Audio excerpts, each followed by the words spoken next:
Hello friends, welcome to my channel UPPCS with Chauhan. तो दोस्तों, मेरा नाम है कीरत चौहान। गाइस, यहाँ हम क्या कर रहे हैं, घटना चक्र 2021 की सीरीज चल रही है इस, ठीक है, जिसमें हम कर रहे हैं भारत का भूगोल। और इसमें भी हम क्या कर रहे हैं, चैप्टर नंबर 7। चैप्टर नंबर 7 का आज करेंगे हम पार्ट 2। 7 क्या है गाइस, चैप्टर जलवायु। और जलवायु में हम मानसून कर चुके हैं, आज हम करेंगे वर्षा।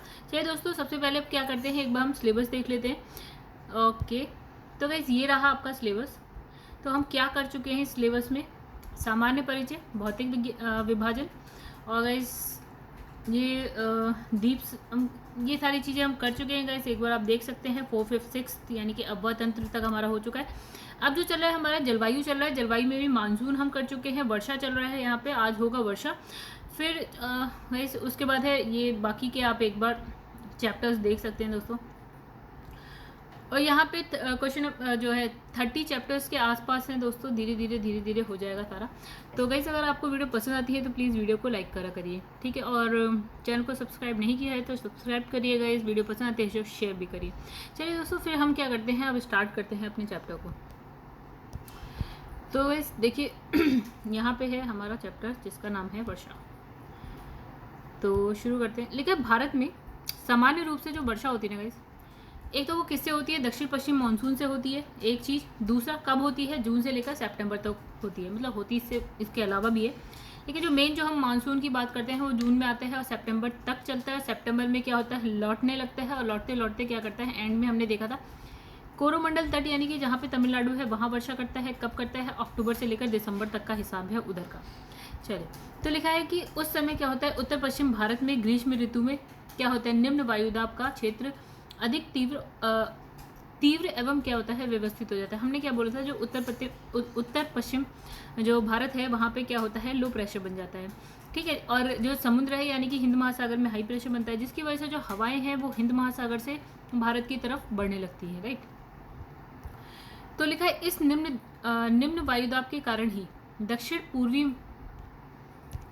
क्या लिखा है, दक्षिण पूर्वी सनमार्गी हवाएं जो कि दक्षिणी गोलार्ध में मकर रेखा की ओर से भूमध्य रेखा को पार करती है और भारत की ओर क्या होती हैं, आकृष्ट होती हैं, ठीक है। तथा भारतीय प्रायद्वीप से लेकर बंगाल की खाड़ी, अरब सागर तक क्या होता है, प्रसारित हो जाती है। और समुद्री भाग में आने के कारण आर्द्रता से परिपूर्ण ये पवनें अचानक भारतीय परिसंचरण से घिर कर 2 शाखाओं में विभाजित हो जाती हैं एवं तथा प्रायद्वीपीय भारत की ओर तेजी से आगे बढ़ती हैं। दक्षिण पश्चिम, जैसे अभी हम समझेंगे, ठीक है, सारी एक एक लाइन का मतलब यहाँ हम समझ लेंगे। तो यहाँ लिखा है दक्षिण पश्चिम मानसूनी पवनें जो है स्थलीय भाग में प्रवेश करती हैं तो प्रचंड गर्जन और तड़ित झंझावाट के साथ क्या है, तीव्रता से घनघोर वर्षा करती है। मतलब अभी तक इसने क्या कहा, इसने कहा कि यहाँ से चलती है ऐसे दक्षिण इस तरह से चलती है, क्या, दक्षिण पूर्वी हवाएं ऐसे चलती है। कहाँ से चलती हैं, आपकी मकर रेखा से चलती हैं। ये व्यापारिक पवनें होती हैं और ये जैसे ही इक्वेटर पे पहुंचती है, वहाँ से क्या है, इक्वेटर को जैसे ही क्रॉस करती है इसकी दिशा हो जाती है कुछ इस तरह से, यानी कि उत्तर दक्षिण पश्चिम हो जाती है। तो दोस्तों क्या होती है, तो यहाँ पे है इक्वेटर, देखिए ये मकर रेखा है, ये कर्क रेखा है, यहाँ पे है भारत। तो पहले जो है हवाएं इस तरह से चलती हैं और जो आपकी भूमध्य रेखा को पार करती हैं और उसकी डायरेक्शन हो जाती है दक्षिण पश्चिम। और इसके बाद क्या होती है, ये हवाएं आगे की तरफ चलती हैं, 2 शाखाओं में विभाजित हो जाती हैं, ठीक है। तो इसने कहा कि एक तो क्या होता है कि तो जो है ये अंदर की तरफ क्या होती है, एंट्री लेती है, ठीक है। और ये जो है समुद्र से आती हैं तो अपने साथ क्या लाती हैं, आर्द्रता लाती हैं। और जैसे ही अंदर जो भारत में जैसे ही भारतीय मतलब प्रायद्वीपीय भारत में तेजी से आगे बढ़ती हैं, ठीक है। और दक्षिण पश्चिम मानसूनी पवनें क्या करती हैं, आपके स्थलीय भाग में प्रवेश करती हैं और प्रचंड गर्जन मतलब बहुत तेजी से क्या करती है, घनघोर वर्षा करती हैं। बस ये लिखा था, कुछ नहीं, ये हम पिछले चैप्टर में पढ़ चुके हैं। तो इस प्रकार पवनों के आगमन एवं उनसे होने वाली वर्षा को मानसून का फूटना, मतलब अगर तेजी से होती है ना, तथा टूटना कहते हैं, ठीक है। अब पवनों की जो गति होती है वो होती है आपकी 30 किलोमीटर प्रति घंटे से भी अधिक होती है और ये 1 महीने के भीतर संपूर्ण भारत मतलब देश में जो है प्रभावी हो जाती है। मतलब ये है कि 1 जून में वो केरल के तट पे पहुंच जाती है, ठीक है। और 15 जुलाई तक अप्रॉक्स 1 महीना, यहाँ थोड़ा 1 महीने से ज़्यादा हो गया, तो 15 जुलाई तक ये पूरे भारत में पहुँच चुकी होती है, ठीक है। अब यहाँ लिखा है कि मानसून जो है विभाग द्वारा प्रस्तुत वर्ष 2017 के आंकड़ों के अनुसार दक्षिण पश्चिम मानसून यानी कि जून से सितंबर से भारत जो है 845.9 मिलीमीटर वर्षा प्राप्त करता है। ठीक है, और फिर लिखा है जो कि दीर्घकालिक औसत वर्षण का 95% है, और वहीं भारत की वास्तविक औसत वर्षण यानी कि वर्षा जो है औसत वर्षा कितनी है 1127 मिलीमीटर। चलिए दोस्तों नेक्स्ट पेज पे चलते हैं हम लोग।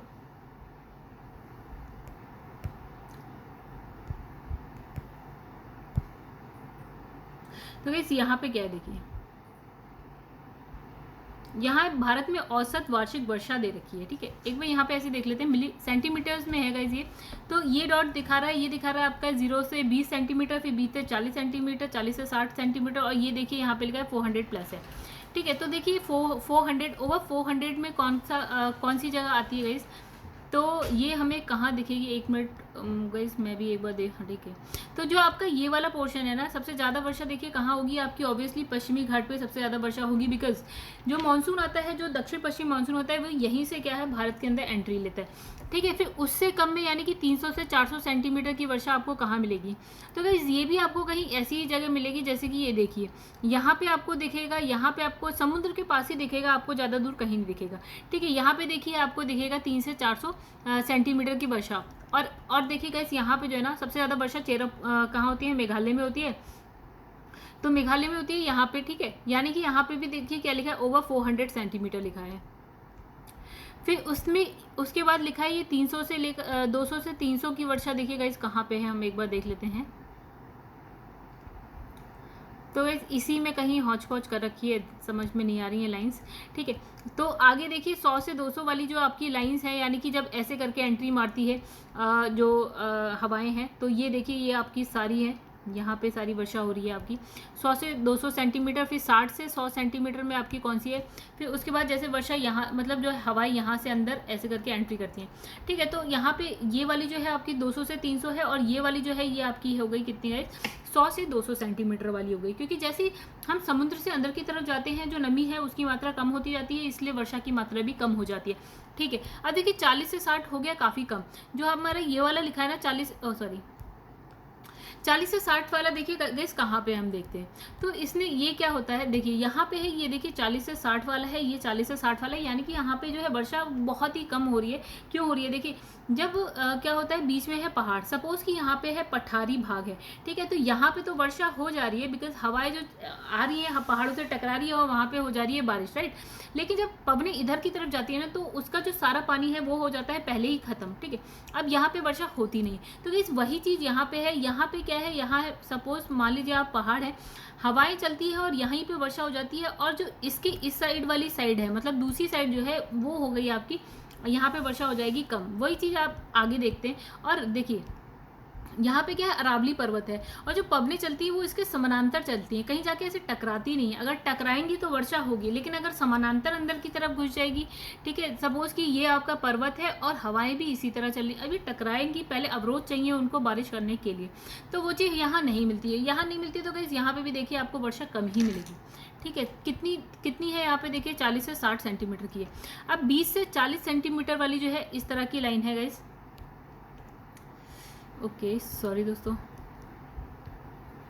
तो एक बार 20 से 40 सेंटीमीटर वाली लाइन देखते हैं हम कौन सी, टेढ़ी लाइन है 20 से 40 में। तो वैसे यहाँ पे देखिए ये रही आपकी, ये देखिए ये है आपकी, यहाँ पे भी बहुत कम वर्षा हुई इस हिसाब से तो, ठीक है। और ये देखिए ये आपका राजस्थान वाला एरिया है, यहाँ पे भी कमी होती है। फिर उसके बाद एक इसने दे रखी है 0 से 20 में डॉट्स हैं, तो डॉट में देखिएगा कहाँ पे आपको मिलेंगी, बिल्कुल जहाँ वो देखिए ये पूरा मरुस्थल है, हालांकि इसको हम बोलते हैं शीत मरुस्थल। ये हमारा होगा ग्रीष्म मरुस्थल, तो वही राजस्थान वाला है, लेह लद्दाख वाला है, तो यही वाला एरिया आ जाता है जहाँ सबसे कम बारिश होती है। ठीक है, वैसे अच्छा मैप है, एक बार इसमें समझते हैं। ठीक है, तो यहाँ पे क्या है बारिश देखिए, हवाएं इस तरह से अंदर एंट्री लेती हैं और इस तरह से आगे भी बढ़ती हैं। यहाँ पे देखिए यहाँ पे अरावली पर्वत है, जिस वजह से वो टकराती नहीं है और यहाँ वर्षा होती नहीं है। और अधिकतर वर्षा जो है इधर की जो आपकी पश्चिमी घाट है, यहाँ पे क्या है पठारों से टकरा के वर्षा कर देती हैं। उसके दूसरी साइड अगर हम जाएंगे तो वर्षा हो गई कम। ठीक है, यहाँ से हवाएं चलती हैं, ठीक है, दो भागों में विभाजित होती हैं। तो एक साइड तो जैसे हवाएं चलती हैं तो यहाँ चली जाती हैं और एक साइड हवा घूमती हुई इस साइड जाती है। तो इस यहाँ पे आपको अच्छी खासी बारिश मिलेगी और फिर इसके बाद ये अंदर चली जाती है। तो आपको जो तट के पास है वहाँ अच्छी खासी बारिश मिलेगी, लेकिन जैसे जैसे आप दूर जाते जाएंगे ना तो वर्षा की मात्रा भी होती जाएगी कम। तभी आप देखते हैं कि आपकी जो है वेस्ट बंगाल में बारिश ज़्यादा मिलेगी आपको, लेके अंदर जाते जाते दिल्ली की तरफ जैसे आप जाएंगे तो वहाँ पर हो जाएगी वर्षा कम। ठीक है, चलिए, आई होप आप लोग को इतना समझ में आया होगा। चलिए, और 1 सितंबर के बाद क्या होता है, यही मानसून जो है ऐसे करके आपका लौटने लगता है, बंगाल की खाड़ी पे आता है, यहाँ से नमी लेता है और कोरोमंडल तट पे क्या कर देता है, वर्षा कर देता है। ठीक है, तो वर्षा कर देता है। तो देखिए गाइस, यहाँ पे ना इस तरह की लाइन बनी है। इस तरह की लाइन का मतलब है 100 से 200 सेंटीमीटर तक की वर्षा तमिलनाडु के तट पे यानी कि कोरोमंडल तट पे हो जाती है। ठीक है, तमिलनाडु है, ये देखिए आंध्र प्रदेश का थोड़ा सा एरिया, यहाँ पे 100 से 200 सेंटीमीटर की वर्षा हो जाती है अच्छी खासी। ठीक है गाइस, आगे बढ़ते हैं। चलिए, अब लिखा है वर्षा ऋतु में देश के अधिकांश भागों में हवाओं का सामान्य प्रवाह दिशा क्या है। मतलब मेन कहते हैं हवाएं चलती हैं कुछ इस तरह से चलती हैं, मतलब कहाँ से दक्षिण पश्चिम से उत्तर पूर्व की तरफ चलती हैं। परंतु हिमालय की उपस्थिति के कारण क्या होता है, उत्तर पूर्व और गंगा के मैदान में दक्षिण पूर्व और पूर्व से प्रवाहित होती हैं। ठीक है, कैसे होती हैं, दक्षिण पूर्व यानी कि ऐसे और पूर्व से प्रवाहित होती है, क्योंकि ऊपर है हिमालय। तो हवाएं कैसे चलती हैं, बंगाल की खाड़ी से हमने कहा अंदर की तरफ घुसती हैं और इस तरह से प्रवाहित होती हैं। तो ये गाइस गंगा का मैदान ये वाला पोर्शन हो गया। तो कैसे चलती है, कुछ इस तरह से चलती है और यहाँ ऐसे चलती है, मतलब पूर्व से चलती हैं, दक्षिण पूर्व से चलती हैं। क्यों, क्योंकि यहाँ पे आपका क्या है, हिमालय है। तो आगे बढ़ते हैं दोस्तों। फिर देखिए क्या लिखा है, भारत में सितंबर महीने में मानसून का क्या होता है, प्रत्यावर्तन शुरू हो जाता है, यानी कि मानसून जो है लौटने लगता है, जिसका कारण सूर्य के दक्षिणायन होने के कारण क्या होता है, जो ITCZ है उसका दक्षिण की ओर खिसकना होता है। हमने कहा कि ITCZ जो है ना सूर्य के साथ जो है खिसकता है। तो सूर्य कहाँ है आपका, 0 डिग्री से कर्क रेखा, कर्क रेखा से मकर रेखा, ऐसे करके जो है ऊपर नीचे होता रहता है। तो ITCZ भी क्या होता है कि ऊपर नीचे होता रहता है। अब सितंबर के बाद क्या होता है, जैसे मार्च में, सपोज कि मार्च में जो है सूर्य आपका यहाँ पे है मार्च में, तो मार्च अप्रैल मई जून में आपका यहाँ चला जाएगा और जून के बाद जुलाई अगस्त सितंबर में वापस से यहाँ आ जाएगा, सितंबर के बाद फिर और नीचे जाने लगेगा। तो जैसे ही सूर्य आपका दक्षिणायन होता है यानी कि नीचे की तरफ जाता है, तो ITCZ भी नीचे की तरफ चला जाता है। यही चीज़ इसने लिखी है। तो यहीं पे क्या होता है, मानसून भी लौटने लगता है। ठीक है, अब लिखा है इस क्रम में क्या होता है, उत्तर पूर्वी भारत से चलने वाली जो मानसून है वो बंगाल की खाड़ी से आर्द्रता को ग्रहण करती है और तमिलनाडु के चेन्नई में वर्षा करती है। और उत्तर पूर्वी मानसून से तमिलनाडु की कुल जो वर्षा है वो 50 से 60% जो वर्षा होती है गाइस, यही लिखा है यहाँ पे कि अब जो है आपका इस तरफ से उत्तर पूर्व से चलती है, यहाँ बंगाल की खाड़ी से नमी लेती है और यहाँ पे इस तरह से यहाँ पे वर्षा कर देती है। और 50 से 60% वर्षा यहाँ पे जो है मानसून के प्रत्यावर्तन के बाद ही होता है, यानी कि जो लौटता हुआ मानसून होता है ना उसी से होता है। ठीक है, आई होप आप लोग को अब ये चीज़ें समझ में आ रही होंगी। अब लिखा है भारत में सर्वाधिक वर्षा प्राप्त करने वाले क्षेत्र। ओके, तो सॉरी दोस्तों, तो गाइस यहाँ पे देखिए क्या लिखा है, यहाँ पे लिखा है भारत में सर्वाधिक वर्षा प्राप्त करने वाले क्षेत्र पश्चिमी घाट, पूर्वी हिमालय और मेघालय है। देखिए कैसे, ये भारत का मैप है। तो गाइस एक तो वर्षा यहाँ हो रही है, तो ये हो गया आपका पूरा का पूरा पश्चिमी घाट। एक जो हवा यहाँ से जा रही है इस तरह से, तो यहाँ पे आपको पूर्वी हिमालय भी मिलेगा और यहाँ पे आपको मेघालय भी मिलेगा, जहाँ पे सबसे ज़्यादा वर्षा होती है भारत में। ओके, ठीक है, और इन क्षेत्रों में जो है 250 सेंटीमीटर से अधिक वर्षा होती है। फिर लिखा दक्षिण पश्चिम मानसून से जो आपका केरल तट पे पहुंचता है। ठीक है, तो दक्षिण पश्चिम मानसून से इन क्षेत्रों में सर्वाधिक वर्षा होती है। ओके, फिर लिखा है मौसिनराम, ये कहाँ पे गया, इस मेघालय में। तो मौसिनराम भारत में ही नहीं दुनिया का सबसे अधिक वर्षा वाला स्थान है। अगर पूछा जाए कि दुनिया में सबसे अधिक वर्षा वाला स्थान कौन सा है, तो है मेघालय का मौसिनराम। अब भारतीय मॉनसून विभाग के अनुसार 19 जुलाई 2016 को मौसिनराम में क्या है, एक दिन में सर्वाधिक यानी कितने मिलीमीटर वर्षा दर्ज की गई, 549.2 mm। ओके, भारत में सबसे कम वर्षा वाला क्षेत्र कौन सा है गाइस, वो जगह है आपका लेह लद्दाख। ठीक है, यहाँ पे कितनी हुई, 9.20 सेंटीमीटर। ठीक है, 9.20 सेंटीमीटर वर्षा हुई यहाँ पे, सबसे कम लेह लद्दाख। फिर लिखा है भारतीय मौसम विभाग द्वारा जारी भारत के जो वर्षा आंकड़े 2017 के अनुसार भारत में सर्वाधिक वर्षा, मतलब सर्वाधिक वार्षिक वर्षण यानी कि वर्षा मेघालय के पूर्वी खासी हिल जिले में, जबकि सबसे कम वर्षा पंजाब के फिरोजपुर में। ये 2017 का डेटा बता रहा है यहाँ पे, ठीक है। और यहाँ पे हम बात कर रहे थे 2016 की, तो मौसिनराम में सबसे ज़्यादा हुई। और यहाँ 2017 की बात कर रहे हैं तो पूर्वी खासी हिल जिले कितनी हुई 7679 मिलीमीटर। और सबसे कम लिखा है पंजाब के फिरोजपुर जिले में 94 मिलीमीटर। चलिए गाइस आगे बढ़ते हैं हम लोग। देखिए यहाँ पे क्या लिखा है, आम्र वर्षा क्या होती है। आम्र वर्षा एवं देखिए आम्र वर्षा जो है कर्नाटका और केरल में होने वाली मानसून पूर्व वर्षा फुहारे होती है। मतलब जैसे बारिश आने वाली होती है ना गाइस, मानसून आने वाला होता है, उससे पहले क्या होते हैं जो फुहारे होती है ना, उस तरह से वर्षा होती है। मतलब थोड़ी थोड़ी वर्षा होती है, हल्की हल्की छोटी छोटी बूंदें होती हैं पानी की, जैसे फुहारे होते हैं वैसी होती है, उसको हम बोलते हैं आम्र वर्षा। और ये कहाँ होती है, कर्नाटका और केरल के तट पे होती है। देखिए यहाँ पे केरल है, उसके ऊपर है कर्नाटका, तो यहाँ पे आपको मिलेगी, ठीक है। अब ये क्या होती है, आम की फसल के लिए लाभदायक होती है, ठीक है। अब बंगाल की खाड़ी से उत्पन्न तूफान के फलस्वरूप क्या होता है, अप्रैल माह में होती है, ठीक है। मतलब ये वर्षा जो है बंगाल की खाड़ी से उत्पन्न तूफानों के फलस्वरूप अप्रैल महीने में होती है। इस वर्षा से आम्र की जो बौर पेड़ों से टूटकर गिरती नहीं है। मतलब ये ऐसी वर्षा है कि जो आम जब होने वाला था तो आप पेड़ देखिएगा, उसकी उस पर पहले निकलती हैं बौरें, ठीक है। बौर बोलते हैं उसको, छोटी छोटी होती है, ठीक है। तो उसके लिए ये फायदेमंद होती है। फिर लिखा है आम की फसल अच्छी होती है जिसकी वजह से। अब लिखा है भारत की औसतन जो राष्ट्रीय वर्षा है कितनी 1127 मिलीमीटर है। औसतन राष्ट्रीय वर्षा भी याद रखिएगा गाइस, तो वो कितनी है 1127 mm। चलिए आगे बढ़ते हैं दोस्तों। यहाँ लिखा है भारत की क्वेश्चन आंसर स्टार्ट करते हैं। चलिए, तो भारत की सर्वाधिक वर्षा प्राप्त होती है, तो इसमें लिखा है किससे होती है, आपकी दक्षिण पश्चिम मानसून, जो आपका कहाँ सबसे पहले आके टकराता है, केरल में, ठीक है।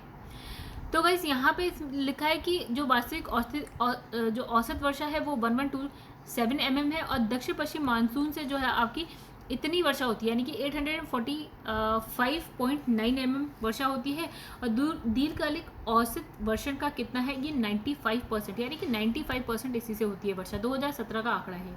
अब लिखा है उत्तर पूर्वी मानसून से सबसे अधिक वर्षा प्राप्त करने वाला राज्य कौन सा है। तो उत्तर पूर्वी कौन सा है, जो ऊपर से होता है वो बंगाल की खाड़ी से होता हुआ नीचे जाता है, कहाँ जाता है गाइस, तमिलनाडु में होता है। और तमिलनाडु की जो आपकी 50 to 60% वर्षा इसी से होती है, ठीक है।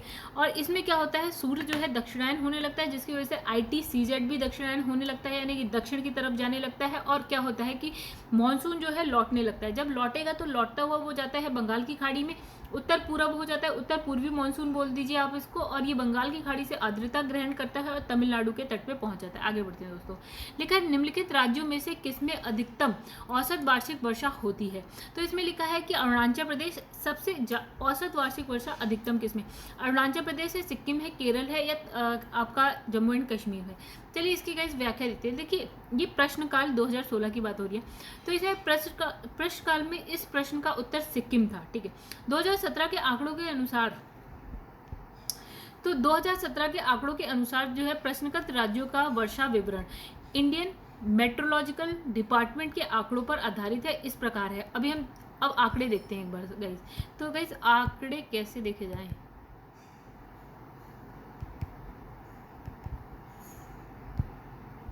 चलिए। तो गाइस दीर्घकालिक औसत वार्षिक वर्षा, ओके। तो इसमें है लिखा है अरुणाचल प्रदेश 2745, सिक्किम 2873। तो गाइस इन सब में देखेंगे तो आपको मिलेगा सिक्किम ही मिलेगा। तो उल्लेखनीय देश में सर्वाधिक औसत वार्षिक वर्षा मेघालय में होती है, ठीक है। कहाँ होती है गाइस, मेघालय में होती है। इसमें फिलहाल मेघालय तो कहीं दे नहीं रखा है, फिलहाल मेघालय में होती है। अगर मेघालय आंसर आता है तो आप मेघालय ही करिएगा, हालांकि इसके ऑप्शन में मेघालय नहीं है, इसके ऑप्शन में सिक्किम है, तो सिक्किम सही आंसर है, ठीक है। आगे बढ़ते हैं। अब लिखा है नीचे स्थानों के जो युग्म दिए हैं उनमें ऐसा युग्म कौन सा है जिसके दोनों नगर लगभग एक ही अक्षांश पर अवस्थित हैं और फिर भी उनकी वार्षिक वर्षा की कुल मात्रा का अंतर सर्वाधिक है। तो यहाँ लिखा अजमेर और शिलोंग। गाइस ये आप बता ही नहीं पाएंगे, बिकॉज इसमें क्या है, आप नहीं जानते बेंगलुरु और अक्षांश। अगर आप नहीं जानते तो इस क्वेश्चन का आंसर नहीं बता पाएंगे गाइस। अगर इसको आप पढ़ना है आप पढ़ सकते हैं, हालांकि बिकॉज आप कैसे, आप बेंगलुरु किस अक्षांश पे है आप नहीं बता पाएंगे, चेन्नई, हाँ, थोड़ा बहुत आइडिया आप लगा सकते हैं, बट आप एग्जैक्ट नहीं बता पाएंगे। जैसे बेंगलुरु, चेन्नई, अजमेर, शिलोंग और मुंबई, विशाखापट्टनम, नागपुर, कोलकाता, बिल्कुल कोई नहीं बता सकता। बता सकते हैं गाइस, ऐसा नहीं है, क्वेश्चन आया हुआ है। ठीक है, आगे बढ़ते हैं। यहाँ पे लिखा है एक मौसम विज्ञान। इस क्वेश्चन ये भी स्किप करने वाला ही है, आईएएस का क्वेश्चन है। आप स्टेट पीसीएस के अगर स्टूडेंट्स हैं तो आप इसको स्किप कर सकते हैं, अगर आप आईएएस के लिए पढ़ें तो आप इसको खुद से समझ लीजिए, हालांकि ये भी बहुत ही मुश्किल है। देखिए इसमें लिखा है एक मौसम विज्ञान केंद्र का औसत वार्षिक जो तापमान है वो है 26 डिग्री सेल्सियस है, और इसकी औसत वार्षिक वर्षा कितनी है, 63 सेंटीमीटर है, और इसका तापमान का जो है वार्षिक परिसर 9 डिग्री सेल्सियस है। तो संदर्भित केंद्र है वो कौन सी जगह, भैया चेन्नई है। तो गाइस आप बहुत होशियार हैं, तो आप इसका आंसर बिल्कुल बता सकते हैं, ये व्याख्या है, आप इसे पढ़ सकते हैं। चलिए हाँ बढ़ते हैं आगे। लिखा है नीचे दिए गए भारतीय नगरों में सामान्य वर्षा का सही अवरोही क्रम कौन सा है।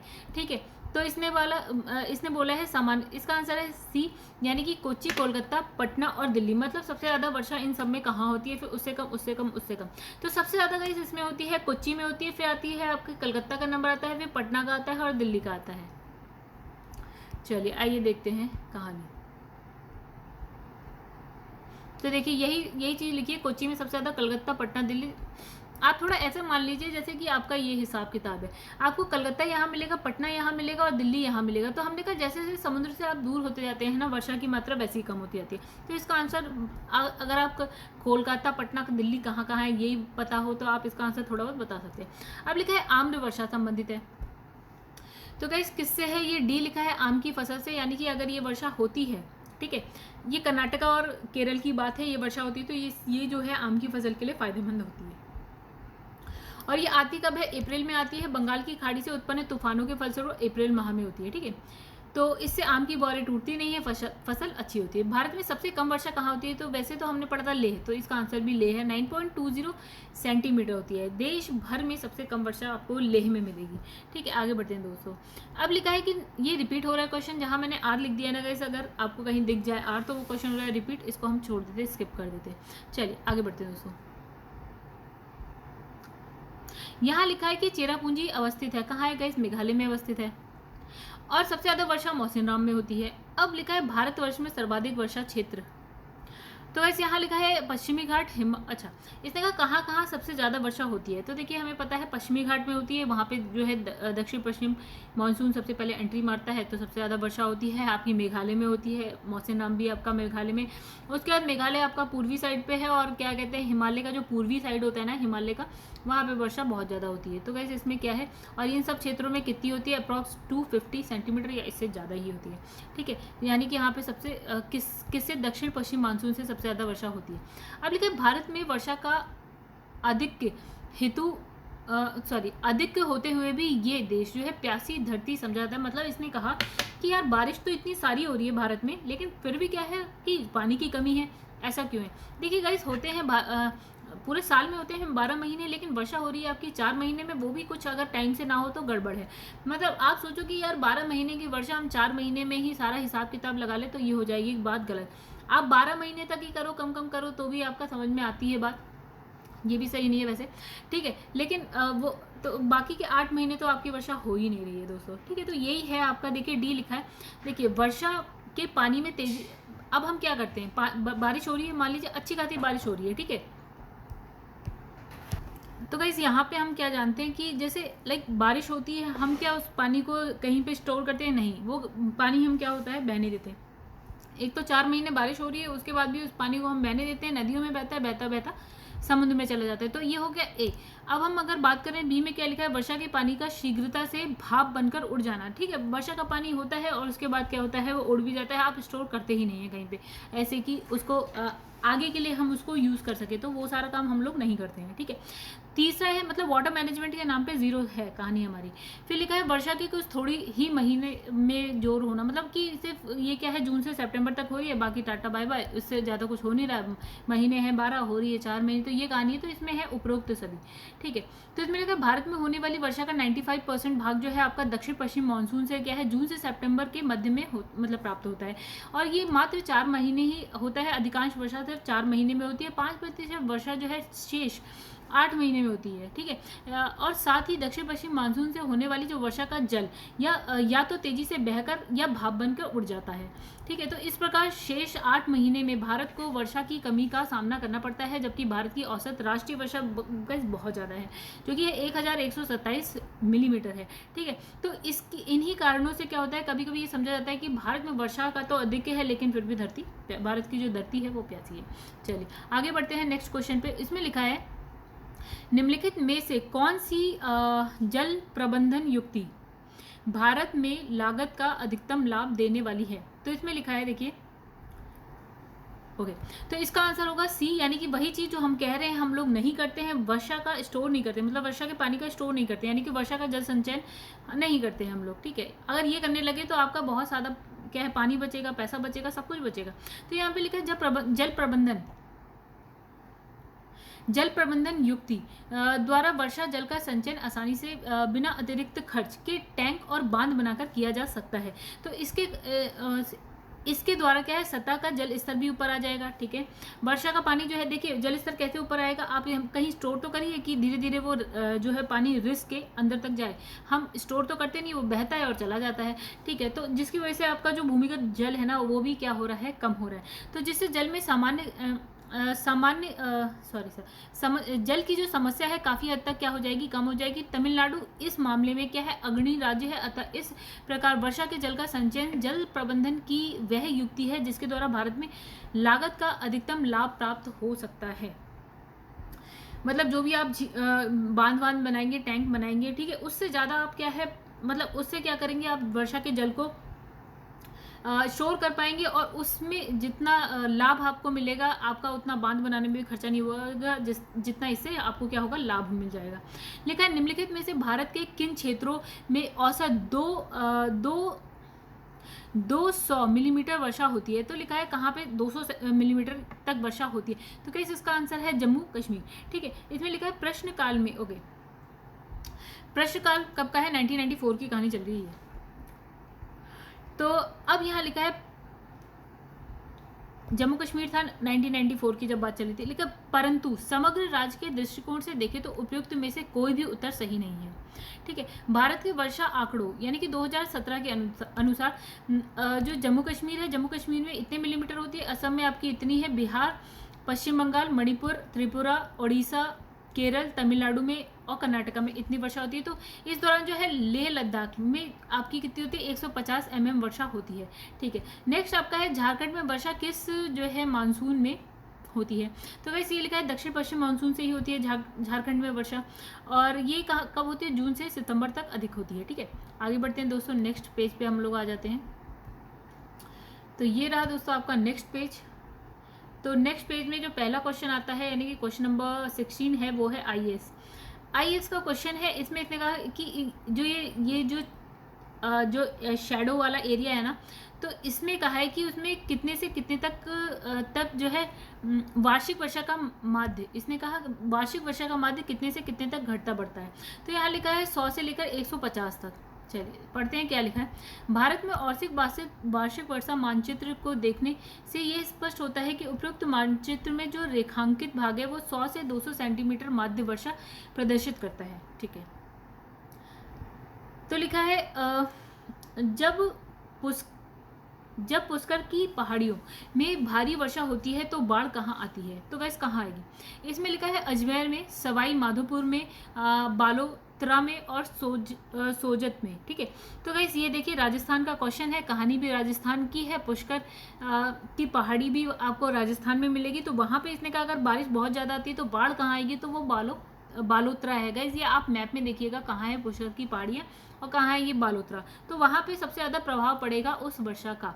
अब लिखा है भारतीय मानसून विज्ञान विभाग की परिभाषा के अनुसार वर्षा का दिन वह होता है जब किसी विशेष स्थान पर इस वर्षा की मात्रा इस प्रकार होती है।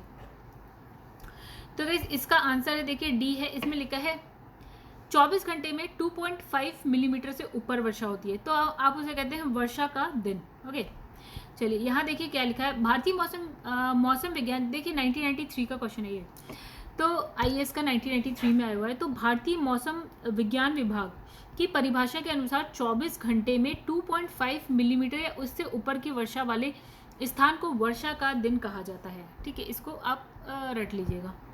चलिए आगे बढ़ते हैं। इसमें लिखा है गंगा के मैदान में यदि कोई पश्चिम और उत्तर पश्चिम को चले तो मानसूनी वर्षा घटती हुई मिलती है, यानी कि आप ऐसे चलेंगे या फिर ऐसे चलेंगे तो मानसूनी वर्षा घटती हुई मिलेगी। तो सही है गाइस, जब आप पूरब से पश्चिम की तरफ चलेंगे तो पूरब में वर्षा आपको ज़्यादा मिलेगी क्योंकि वहाँ समुद्र पास होगा।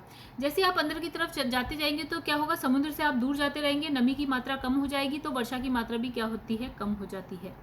लिखा है गंगा के मैदान में कोई जो ऊपर को बढ़ता जाएगा आर्द्रताधारी मानसूनी पवनें और ऊंची जाति जो है मिलेगी। ठीक है, तो वैसे इसका आंसर देखिए क्या, इसका आंसर है ए, यानी कि आपका ए भी सही है, आर भी सही है और ए की सही व्याख्या आर करता है। देखिए तो इसने लिखा पश्चिम से पूर्व की तरफ, तो अगर आप पश्चिम से पूर्व की तरफ जाएंगे तो वर्षा बढ़ेगी। ठीक है, लेकिन अगर आप पूर्व से पश्चिम की तरफ जाएंगे तो वर्षा घटेगी। अब लिखा पश्चिम की और पंजाब के मैदानों में औसत वार्षिक वर्षा 600 मिलीमीटर होती है, वहीं पूर्व में गंगा के मैदान में जो वर्षा है यही वर्षा है 1500 मिलीमीटर तक होती है।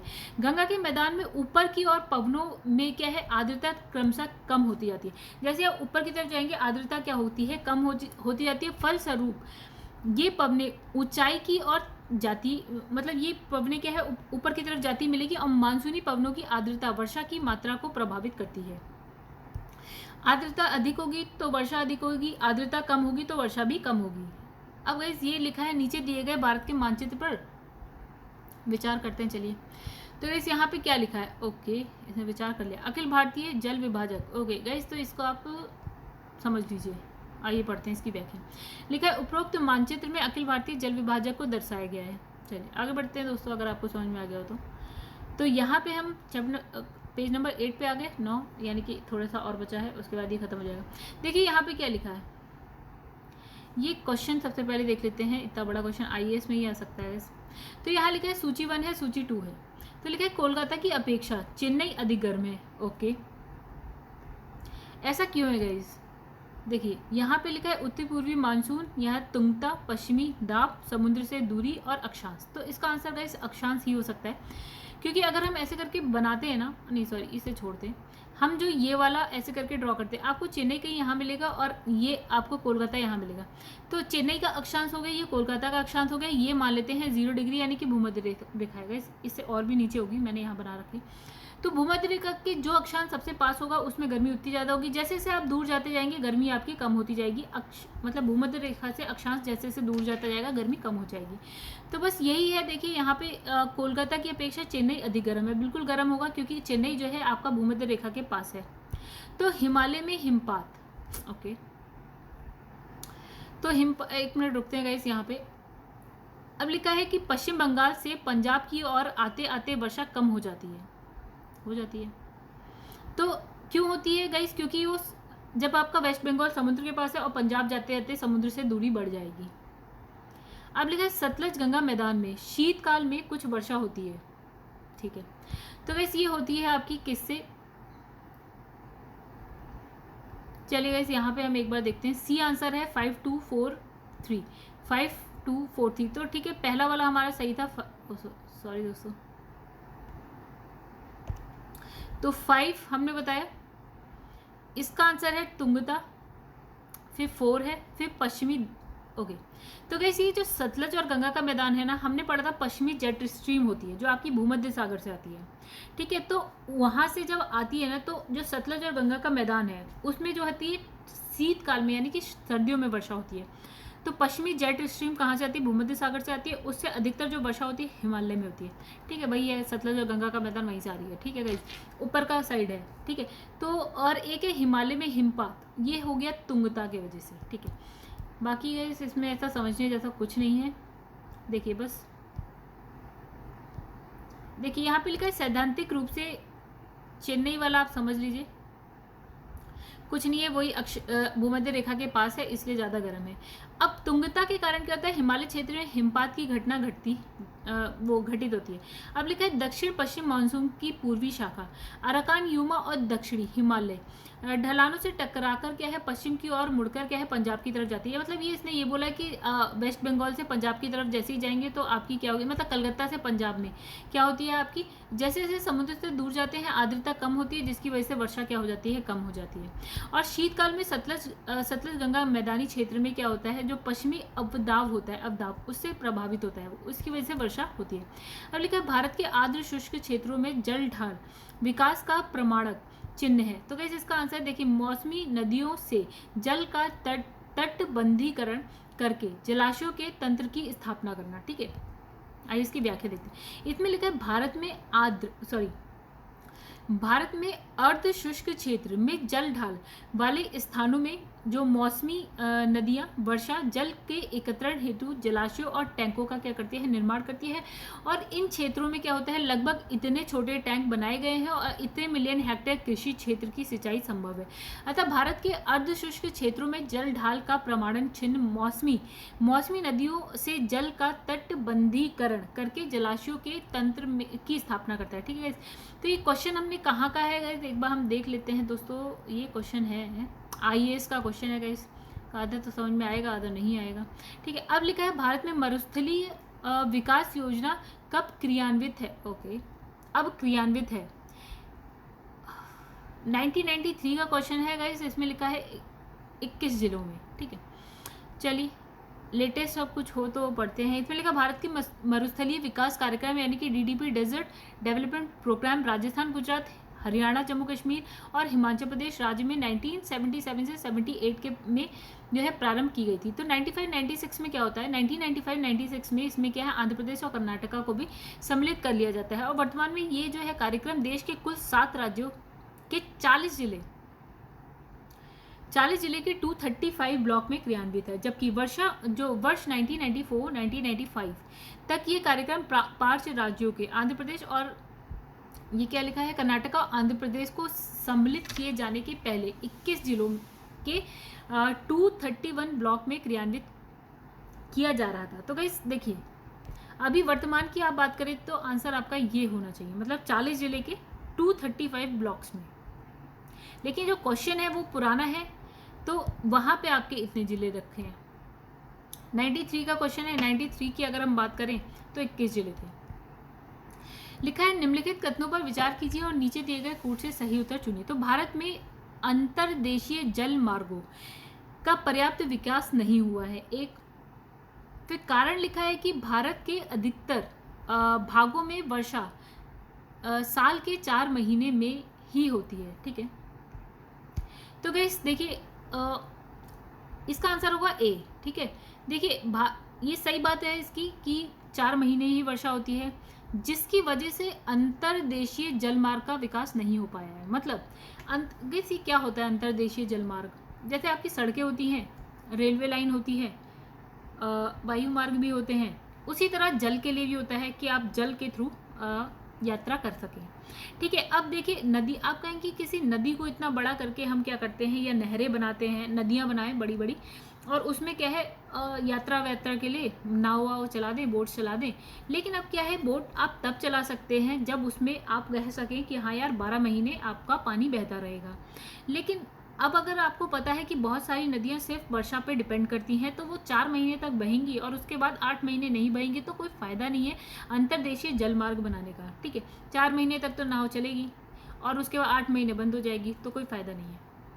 तो गाइस आई होप आप लोग इसको समझे होंगे, ठीक है। तो देखिए लिखा है भारत में अंतर्देशीय जलमार्ग का पर्याप्त विकास नहीं हुआ है तथा भारत के अधिकतर भागों में वर्षा साल के 4 महीने में ही होना इसका मुख्य कारण है। अधिकांश समय तक मौसमी नदियाँ, मौसमी मतलब जिसमें वर्ष जो पानी है ना, पानी फ्लो होता है बारिश की वजह से, जब तक बारिश होती है फ्लो हो रहा है, अदरवाइज रुक गया। तो मौसमी नदियों में परिवहन योग्य जल का अभाव रहता है, जिससे अंतर्देशीय जलमार्ग के विकास में बाधा उत्पन्न हो जाती है। अतः कथन कारण दोनों से ठीक है, आंसर है ए। तो गाइस आगे बढ़ते हैं नेक्स्ट पेज पे हम लोग। तो क्या है हमारा नेक्स्ट पेज पे, एक ही क्वेश्चन है, देखते हैं। लिखा है चेरापूंजी स्थित है। तो गाइस कहाँ पे स्थित है? ये है आपका मेघालय में, खासी पहाड़ी है, वहाँ पे स्थित है। तो गाइस यहाँ पे देखिए हमारी कहानी हो गई ख़त्म चैप्टर की, ठीक है। अब हम आगे लास्ट पेज पे। तो गाइस अगर आपको वीडियो पसंद आई हो तो वीडियो को करिएगा लाइक, और अगर आपको कुछ सजेस्ट करना है या वीडियो पसंद आई तो कमेंट करके बिल्कुल बताइएगा, और अब वीडियो पसंद आई तो उसे शेयर भी कर दीजिएगा। जिसने चैनल को अभी तक सब्सक्राइब नहीं किया है गाइस, तो 1-2 वीडियो देखिए, पसंद आए तो चैनल को सब्सक्राइब करिएगा। इस मेरे चैनल का नाम है #UPPCS विद चौहान, ठीक है दोस्तों। अब हम क्या करते हैं, एक चीज़ दिखाते हैं आपको कि जो हमारा नेक्स्ट चैप्टर है ना गाइस, वो है आपका शीतकालीन वर्षा, यानी कि जलवायु में ही पार्ट 3 है आपका शीतकालीन वर्षा। तो इसको हम करेंगे नेक्स्ट वीडियो में। तब तक के लिए गाइस अलविदा लेते हैं आपसे, ठीक है। मिलेंगे नेक्स्ट वीडियो में आपसे, तब तक के लिए धन्यवाद, टाटा बाय बाय।